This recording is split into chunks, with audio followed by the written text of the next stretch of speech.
Yes, welcome in one and all. This is the Full 10 Yards Betting Podcast. Week 15 I'd say it's here, but it's already started, but it just seems like it's a bit of a shambles. But we will do our best to try and get you some winners, as long as they're not all played in week 16 or 17 or 18 or dare I say week 19, because the way things are going, it's not looking good, is it? But anyway, Christmas round the corner. Finished my last day today, so I'm off now till Boxing Day. So I'm happy as Larry. Got me wrapping to do. I think I've only got 1 or 2 presents left to go, so all good in the Monk household. Adam, I know you've been knackered walking 17 miles a day, as you were telling me before we hit the live button. Yeah. How are you? How are the legs? But your calf muscles must be massive. They are. Thank you. Yes, calves and thighs. It's always good to have some muscles massive, isn't it? Yeah, I could probably pick up a house and with my legs, not with the arms. The arms are useless, but legs and everything south of the border's all right. Doing good. It's just been a very tiring week. 2.5 hours overtime today. Finished at gone 4 o'clock, but can't complain too much. I was looking forward to watching a couple of games tonight. Obviously, one of them's now been shifted. Just seen breaking news from the NFL. They're going to be more targeted on the testing from now on. So it seems like asymptomatic they won't bother testing them, and hopefully get players out there a little bit easier than they have done recently. So we'll see. But yeah, this week is going to be a crapshoot. It's basically wait until team news tomorrow and put your bets on then, which is never good for value. But if it's the choice of that or losing star players, then I don't think there's much choice. Well, yeah. Well, the one thing I would say is if you're someone that's a hog on your Twitter or your social medias or whatever where you get your news, like say if you find out that the third string quarterback for Washington's playing, or they've signing Garrett Gilbert, then obviously you could probably could have picked up Philadelphia at a decent handicap, but obviously they've now moved the game, so obviously I don't know what that means for the quarterbacks. But if you're quick on it, they're especially with maybe point spreads more than touchdown scorers. Definitely some lines to pick, but yeah, it is very difficult. And it's annoying if you're obviously a fantasy player in first round of the playoffs this week as well. So. It's actually quite funny. I'm not really, in all my leagues that I'm in. I'm either I have a bye in the first round of the playoffs, or I'm not in the playoffs at all. I think there's like 2 leagues where I'm in like this round, so I'm not really done much this week. But there we go. That's by the by. This is a betting podcast, nothing to do with fantasy football. Jack, welcome you in, mate. West side of Ireland, as you like to put it. How you doing all the way over there? I'm good, yeah. I'm actually fried that the games got postponed. I had the Washington football team under 17 points, and I think it went down to 13 after the news came out, and now it's changed to Tuesday night, I think. So I think it's going to go back up to 17. I presume Heineke's might play, but under 17 was pretty much a cert because I think they were going to be playing. There's some practice squad QB coming in. Hey! I'll have no Dallas Cowboy backup QB standard in it. Yeah, I thought it was a bit of a cert. I also had the Raiders plus 4.5, and I don't know what the story with that Browns game is. I don't know who's going to be playing now. I was confident, but I actually cashed out for a bit of profit instead of letting it run because I don't know if Mayfield's going to be playing now or what. But yeah, as you said, I'd rather actually watch the games and have all the best players playing than watching absolute stink. I remember last year watching some of New Orleans against Denver and they had no quarterback, and it wasn't really worth watching, to be honest. Yeah, I saw a tweet somewhere saying, "Oh, I don't want to obviously watch third string quarterbacks, so I don't want to watch backup players or practice squad players." And it's like, well, I kind of thought to myself, why do we have preseason? Exactly. No one wants to watch preseason. The Raiders are +3 now, back to that, so they obviously think that the Browns are going to get a few players back at least. Yeah, it's all just a bit of a mess at the moment. But luckily, we did have a cracker of a Thursday night game. Kansas City Chiefs. Chargers kind of beating themselves a little bit. I just got the kind of sense that the Chargers felt like they had to do something, extraordinary or special to beat the Chiefs when they could have just been normal and probably won that game. But but there we go. Yeah, over on the points, Kansas City. Well, I don't know what was the spread of that game. I can't remember. Three and a half. Yeah, like yeah. Kansas City obviously covering with that touchdown from Kelsey. Obviously barring Donald Parham's horrific end zone antic. Well, it wasn't antics, but yeah. If you've seen it, it's scary. Definitely scary not the word. No, scary stuff. Obviously, hopefully he gets it back as soon as possible, or at least recovers. Not heard what the latest is with him, but lots of touchdowns, lots of points. Great game. It's hopefully. we hopefully at least get one or two of them in the Saturday or slash. I'm actually quite looking forward to the New England Colts game, but yeah, we shall see what the rest of Sunday brings. Well, let's talk about Sunday then, guys, and let's start off as we always do, Adam, with handicap. Yeah, you're not going to be happy with me for this one because I'm quite happy to take the 7 on here. I think the Packers can win a canter against the Ravens. I'm not even fussed who's at quarterback for the Ravens, to be honest. It's either going to be Lamar banged up and probably not running too much on a dodgy ankle, or it's going to be Tyler Huntley, who isn't very good. The Ravens have been poor no matter who's been there, whether he's healthy or not. They've only scored over 20 points once in the last month, and that was last week, which was a weird game against the Browns where they could have just been blown out completely, but the Browns sat back and let it go. Marquise Brown is on the injury report again, so he might not be fully fit. Well, probably won't be fully fit. So it's really only Andrews in the passing game. The run game's not very good. The offensive line isn't very good. The Packers, on the other hand, are the opposite of that. They are getting fitter by the week. Aaron Rodgers is obviously pushing for another back-to-back, well, for a back-to-back MVP. Don't think he'll get it. I don't think he's done that well this year compared to Brady, but he's looked very good, and him and Adams should tear this team apart. The Ravens are beating up all over, especially the secondary. Devontae Adams should be able to put up 150-odd and a couple of scores. So, yeah, I just think the Packers are going to run away with this one. Yeah, I certainly agree, and I say I've gone with you. Yeah, I say 6.5. I mean, that's baking. I think that's taking into account that Lamar's playing, and like I say, he's been banged up anyway. I'm not overly sure he's going to play, to be quite honest. From the reading in between the lines that I get, he has a shot to play. Well, they don't usually turn out very well. So to give me 6.5 on a Tyler Huntley Baltimore Ravens beat up team.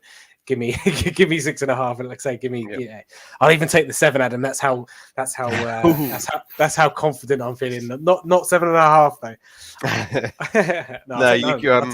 I'd rather have 9.5 than 7.5. Well, I mean, you could go with a pleaser. You could probably bump it up to 10.5 and 11.5 if you want. But yeah, this was down to 4.5 in the week. Obviously, on the news that he was going to play. It was, I think, 7.5 at one point. It's been all over the shop, and I think it is settling into Lamar starting but injured. So, yeah, I didn't realize the 6.5 was on 365. I was using Red Zone lines who have it at 7. So, yes, I will take the 6.5 at 5 to 6. I will jump on that one, and yeah. I gave you 6.5 on the graphic later. That's all right then. Yeah. Jack, you've stayed in the AFC for your handicap. I've gone with the Bills minus 11.5 against the Panthers. The Bills just seem to hammer teams when they beat them. Their average margin of victory is 26.1 or something like that. The Panthers are all over the place. Their season's essentially over. I think they're 5-8. Not know should they make the playoffs. They don't know if it's going to be Cam starting a quarterback. It's just that uncertainty as well. There seems to be an awful lot of doubt around the Bills lately, especially the way they've played the last 2 games. Earlier on in the season, I think they went to Super Bowl favourites, I think, for 1 week after they beat the Chiefs or something around that, maybe second favourites. And since then, they haven't really lived up to expectations. I think it's supposed to feel like -6. So when you have a team like Carolina going up to Buffalo, it obviously helps the Bills, but the weather's bad. So yeah, 11.5, I'd expect them to win by 20 plus. I'll probably do an alternative handicap bet as well. So I know I don't like taking 11.5. I'd rather take 11, but yeah, I just think it's the biggest start of the weekend handicap wise.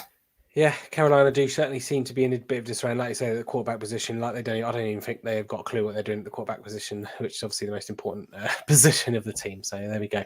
Yeah, 11.5. Whilst it is double digits, and double digits always is a bit scary, but yeah, I did look at that one and think that one as a possible one to put down for me. But there we go. Agreed. All right. Yep. They kill poor teams. That's the only reason they've won 7 games this year is because they've had a terrible schedule. And they've destroyed every team that they've played, that they've won, basically. There we go. Yeah, may that continue on Sunday. Okay, moving over to totals. Jack, have we gone over this week? We're gone under in the Dolphins game. I wouldn't be able to do a betting podcast without I mentioning the Dolphins. Under 41 points. Tua's playing very well this year, in fairness, since in the last 6 games he's been very good, but he seems to rely on Waddle a lot. He's not playing. I still expect the Dolphins to win the game, but not be as effective on offense with no Waddle. Also expect them to run the ball a good bit more because Ahmed and Gaskin are back off the COVID list. So yeah, when it comes to the other side of the ball, the Dolphins defense is excellent. I think Holland mightn't be able to play. He's been unbelievable this year for the Dolphins. One of the best safeties in the NFL. But I still expect the Dolphins defense to completely control Zach Wilson. So I'd expect a game maybe like a 20-10 sort of game. So I'm taking the under 41 in that. There was other games I was looking at as well that I liked a few overs in a few of the games, but as I said, can never do that ever again. So I'm going to stick with the unders in the Dolphins and Jets game. Okay. All right, Adam, over to you. Yeah, one that I didn't think I'd ever say is over in the Titans versus Steelers game. I was listening to Drew on the Deep Dive pod earlier in the week, and I can't argue with anything he said. Is basically the Titans will be able to put up points against this Steelers defense. Their Steelers defense is not very good this year. Obviously, you saw Dalvin Cook run for 200 against them. Now, Donta Foreman isn't exactly Dalvin Cook, but he did have a lot of the ball last week, and he ran very well, and he should be able to put up a decent amount of points. By himself. The Titans' offense hasn't been very good, but again, I don't think the Steelers' defense is very good. If the Titans get out to like a 20-0 lead at halftime, which is quite possible and seems to happen with the Steelers, then I can see the Steelers bouncing back in the second half. We've seen that they can put up 25 points in a quarter so far this season against the Vikings. Against the Chargers, they put up huge amounts of points in a short amount of time, despite the fact that they're utterly terrible. The alternate to just going for the over on this one would be over 10.5 second half points for the Steelers, which is another one that they mentioned on Deep Dive. That's at 23-20, so you can get plus money on that one. Again, I think it's quite possible that the Titans go in with a decent lead at halftime, and then the Steelers go, oh, hang on a minute, this is Big Ben's third to last game at Heinz Field, or second to last game at Heinz Field, and then he starts playing. So I just think it's going to be a weirdly not entertaining game because both these teams are dismal at the moment, but a weirdly high scoring game because I don't think either defense is very good. I think obviously the Titans shut out a team last week, but it was the Jags, so that doesn't really count. They've been decent on defense according to the stats, but they've been playing terrible teams. The Steelers aren't good, but they should be able to put up a ton of points as well. So yeah, over 42.5. Feels sick just saying it, but the argument I think is right. Yeah, no, I looked at it and I thought it looked on paper. I don't know if it's because of the teams, and they've predominantly over the last couple of years been associated with decent scoring teams, but I did think that was a couple of points too low, 42.5 on that one. But there we go. I'm going to head over to my old favourites, the Dallas Cowboys, over 44.5 between them and the New York Giants. Last 4 out of 5 it's happened. Last 4 out of 5, Dallas have scored 35 points on their own or more. And probably not anything that really makes any difference. But I think obviously, Dak got injured in the fixture. Last year, obviously, it was a Cowboys stadium, not MetLife. But I just think going forward, I think Dak is just kind of the chip on his shoulder. Not the chip, but he has the grit between his teeth in the games against the New York Giants because, like I say, it just reminds him of what's happened before. And I think he'll want to continue to just put it on the Giants. And the Giants don't need any second invitation to just capitulate anyway. But the Giants always seem to play up to the Cowboys a little bit as well. So there's always points in this. In this fixture, and obviously Dallas have got all their firepower back at wide receiver, and obviously Tony Pollard wasn't there last week, but Zeke has, as much as he's been bashed this year, he had full practice all week this week, and how so annoyed about the Corey Clement pick last week, that 8-9 to 1. He had 13 carries that boy had, albeit he didn't have a lot of touches. Yeah, he didn't have any process was right, but didn't really get much in it. I think he had 1 or 2 in the red zone, but not overly too many opportunities to score come rain or shine. But there we go. But never mind, the process was right. Over 44.5. I thought there should be a couple more up on the notch. You've put there 29.5. Is that team total? Is that for Dallas? Yeah. Because the Giants aren't going to score 10. That's the issue, isn't it? They score. No, I think they'll score 1 or 2. Yeah, no, they always manage. Somehow they always manage literally 1 or 2, probably. Yeah, they always manage to get like 14, 17, or they always seem to jump out to a bit of a. They start hot and then just them fall over. But no, just 44.5 was way too short. I think you can tack 3 or 4 on the end of that.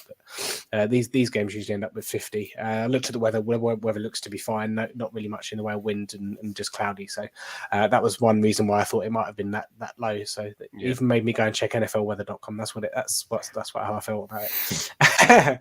I've gone over on that one. Okay, let's move over. You may as well go straight into your touchdown scorer then. I might as well, yes. Touchdown scorer. I've gone for Zeke Elliott, 5 to 6. I thought again he'd be a bit shorter than that. That's how I know Corey Clement did get a lot of touches last week, but as I say, the Cowboys give him the ball in the red zone or the goal line, and he just bundles through. And I think he's not going to be as banged up as he has been previous parts of the season. I don't think Tony Pollard will come back to what he normally gets these days.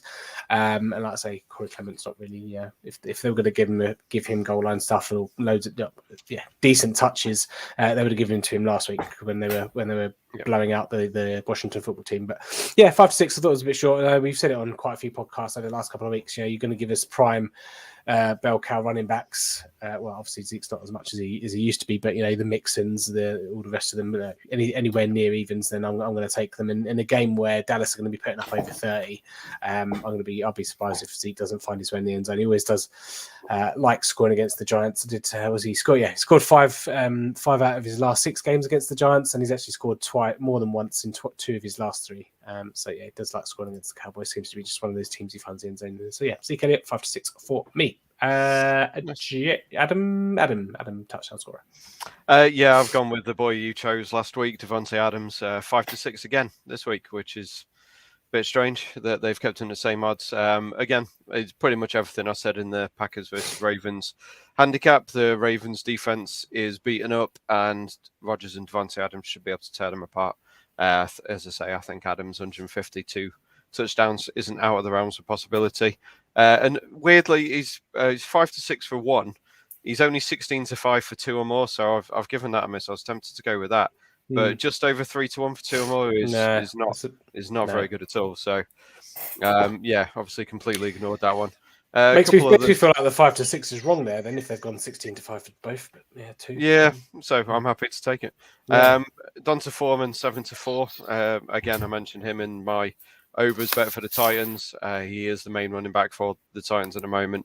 Got the goal line carry and scored last week. I thought 7 to 4 was pretty good for him. And 8 to 5 on the Dolphins player, because we had to mention the Dolphins prop. Myles Gaskin is returned. He's 8 to 5 to score against a terrible Jets run defense, which running backs always score against. He scored against them, I think, 3 weeks ago when they played last. So I thought anything over evens, I was fairly happy with that. Lovely stuff. Jack, I saw whilst Adam was talking that you went for your Gatorade bottle. Should we have a quick book on the colour of the Gatorade colour? I know it's not Gatorade, but do you know what team's on it? I went to see the Dolphins Jets in MetLife about 6 years ago, and after the game they gave out free Gatorade bottles to everyone that went. I'm trying to scrape it off. I can do one better than that, right? So I've got, for some reason, this still exists in my life. Oh, disgusting! This still exists in my life. So did you see that the Giants are giving a free medium Coke to season ticket holders? I hope it's got pure vodka in it, because that's the only way that it's just an amazing kind. Oh, this is your reward for being a season ticket holder for the Giants is 30 cents worth of Coke. It's hilarious. Yeah, no, that Eagles Cup I've got. So when I met my wife back when I first met her, her flatmate had that cup, and when she moved out, she for some reason took it with her, and for some reason it's just literally followed me everywhere, and I've just not ever been able to put it in the bin. It's probably because it's got 20 million pens in it, and I was like, I can't be asked to try and find a new home for the pens. But there we go. Yeah, something that no one needed to know. Jack, touchdown scorer. I'm going with I usually go with odds on 5-6 like he did this weekend, but I'm actually going with Rob Gronkowski at 8-5 anytime with Coral against the Saints. The Buccaneers at home have been excellent this year. Usually in the second half when they're beating a team, they kind of just tend to run the ball with Fournette. I was looking at him as well. I think he's 8-11 in most places, or 1-2, but the hatred between the Saints and the Bucks. I wouldn't be surprised if they're winning by 20 or 25, that they just keep throwing the ball. Gronkowski's got 6 touchdowns this season. Seems to like the end zone, so I thought 8-5 was a pretty good bet. I've also gone and looked at Albert Wilson for the Dolphins. He's 11-2. He's basically the speedster for the Dolphins when Waddle isn't playing, and I don't think Waddle's going to play, so I presume he's going to be getting a lot more targets and a lot of plays that would be, for Waddle. Wilson will get. So yeah, against the Jets defense, thought 11-2 is probably not a bad bet as an outside pick. Yeah, nice shot. Waddle is out. I think that's confirmed. Is it concussion? I can't remember. COVID. No, COVID. Was it COVID? Oh, okay. Yeah. Gronk rolling back to years. You love to see it, don't you? Absolutely love to see it. Okay, moving on to the final one then for the week. Props. Jack, I'll start with you. I've gone with Chase Claypool over 55.5 receiving yards. As Adam said earlier, I wouldn't be surprised if the Titans start off with a big lead. The Steelers, I don't know what's going on. They never seem to start off well. They could be playing catch-up at halftime. Claypool's had over 80 yards in three of his last 4 games, especially after what happened last weekend. He's been getting serious abuse online, and deservedly so. But I'd expect them to, even if they don't take a lead, or even if the Titans don't take a lead at the start, I expect them to get the ball to Claypool early and often. 55.5 isn't, it's not an incredibly high. It's not an incredibly high line. That's the main prop I'm looking at this weekend, and I'd expect it to come in handy enough, regardless of how the game seems to go. Yeah, don't mind it at all, Adam. My prediction of James Robinson having a good game last week went a little bit awry. He had 4 yards off of 6 carries, with a long of 5 yards. So the over 48.5 was a little bit off the mark. But I'm going back there this week, not for the rushing prop, because his rushing yard is ridiculously 82.5 without Urban Meyer there.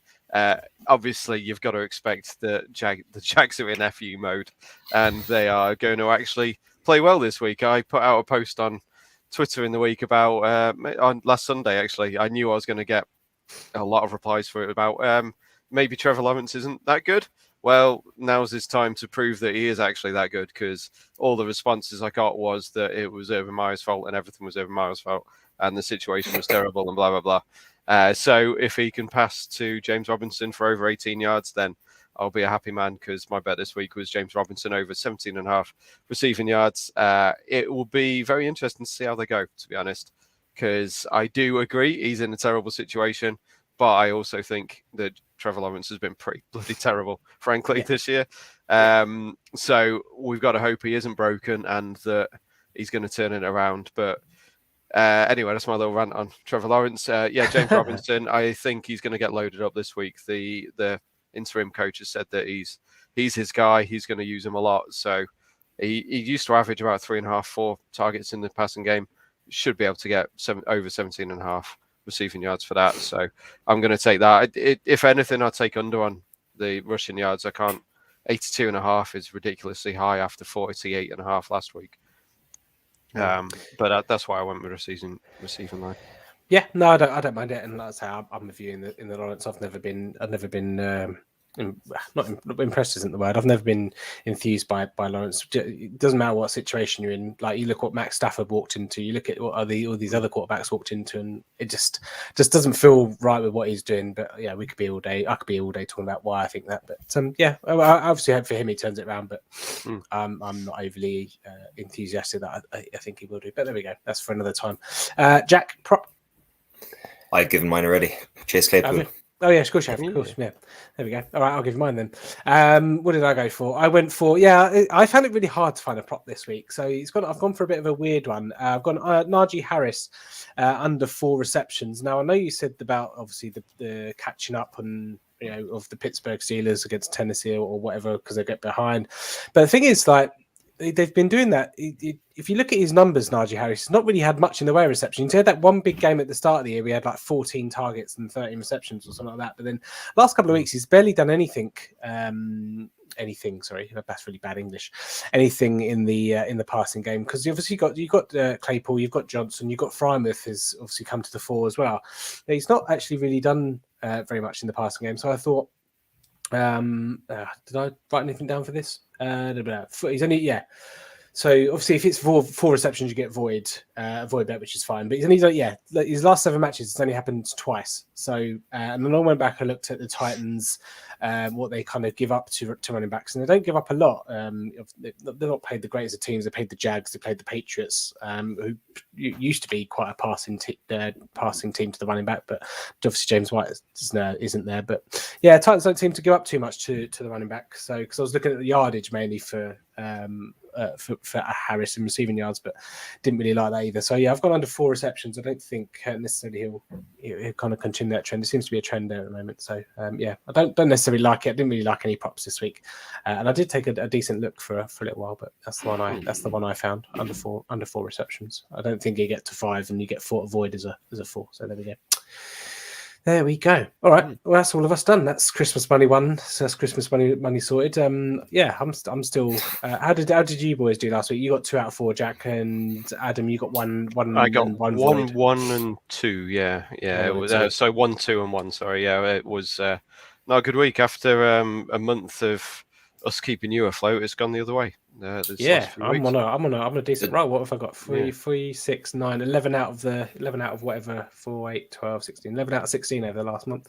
Not bad. I'm definitely due a big weekend this weekend. I don't think I've had 3 out of 4, never mind 4 out of 4 in the last 3 or 4. So yeah, this is the weekend I get 4 out of 4. Well, this is the weekend you want to do it, Jack, because it's before Christmas. So we got presents. Still haven't got any Christmas presents yet, but this is the week as well for that. Yeah, absolutely. There you go. Yeah, that's what happens when you're young. You can do that kind of thing. Yeah, this is it. Were you, any boys up to anything nice over Christmas, Jack? Are you visiting family? Are you staying at home? Nope, just drinking at home. There's new restrictions in Ireland that came in. We're coming in on Monday. Pubs closing at 8 o'clock. Restaurants closing at 8 o'clock. So it'll just be house parties left, right, and centre, I'd say. I'll be around later. Adam, how about you? No, fairly quiet one. Home for Christmas Day and the Boxing Day. I'm booked off the week after Christmas to recover from the hell that we've had this last 6 weeks. So, yeah, looking forward to just actually sitting and doing nothing, frankly. Obviously, NFL work will still carry on with this. I'd imagine we're probably not doing one next Saturday, but but who knows? If the boss demands it, then we'll be here. But no, it's just a chance to chill out, not do much. Is kind of my dream. Really, is just sit and not be able to not have to do anything. Put those feet up, let them throb. That's what. Or get in the bath and put some old bath salts in there, put some Epsom salts or Radox or whatever they're bloody. Oh, nice bath bomb. Yeah, the bath bombs are the most pointless things in the world. Don't get me started. Don't get me started with bath bombs. Oh, mate, there's such a waste of time. They're all in there. And then this is anyone that's watching and thinking about getting me a Christmas present. Don't get me a bath bomb because I will send it right back. They're just. No, I'm not going to get started. I'm holding a stress ball whilst I'm doing this. And I'm just like, my pace has just gone up since you said bath bomb. Really, all right, it really annoys me. So there you go. No one get me bath bombs. Or if you want to piss me off, give me some bath bombs. But there we go. Yes, next week. Not sure what we're doing. Might do possibly Christmas Eve, but I'm away for prior to Christmas. So likelihood is it might be just a Twitter infographic type thing, but we shall see. Keep your eyes peeled on at 14 yards. We'll let you know if we're going live, when we're going live, and all the rest of it. So I need to look at the game schedule as well. So maybe go as Boxing Day morning, although I'm working Boxing Day, so that probably doesn't work out anyway. But there we go. We will let you know. You can get Adam's good stuff at Touchdown Tips on Twitter, tdtips.com for his reviews, and Jack T_95 for Twitter for his Dolphins love, his Dolphins tips and all the rest of it. So yeah, there we go. We'll be back maybe next week, if not week before. I hope you all have a lovely Christmas, and we shall see you soon. Bye.